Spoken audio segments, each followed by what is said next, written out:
It's Bruce here with Traveling with Bruce. We got a story here about the Vasco da Gama cruise ship. Houston, we've got a problem. No power off the coast of Australia.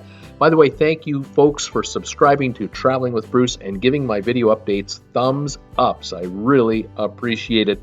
Here's the story, folks. Cruise Marine Voyages ship Vasco da Gama is on her last day of a 59-day voyage from London to Adelaide, Australia. His ship went through the Panama Canal and through the Pacific on a fantastic trip, touted as a luxury voyage, and all went well until just this morning, a few hours out of Adelaide, when the power went off. The ship was dead in the water. There's the map right there. You can see all the various stops along the route. This official statement from Cruise and Marine Voyages says that Cruise and Marine Voyages cruise ship Vasco da Gama went into a controlled precautionary blackout this morning at approximately 5:45 whilst sailing in the vicinity of the port of Adelaide. Local authorities were notified of the incident as a precaution by the ship's captain. Code word: send out the towboats. Tugs, bring out the tugs.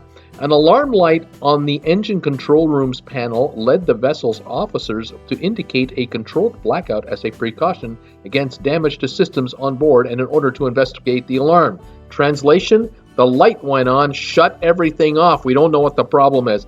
All precautionary post-incident checks were completed with no causes for concern identified.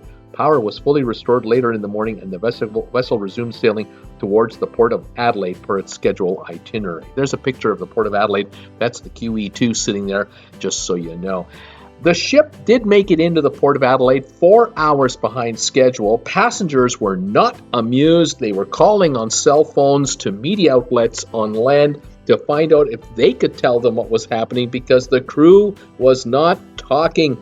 Everything went dark. The hallways went dark. No toilets were working. No power, no food, no nothing, and no announcements. And the passengers were rather upset with this hours-long delay.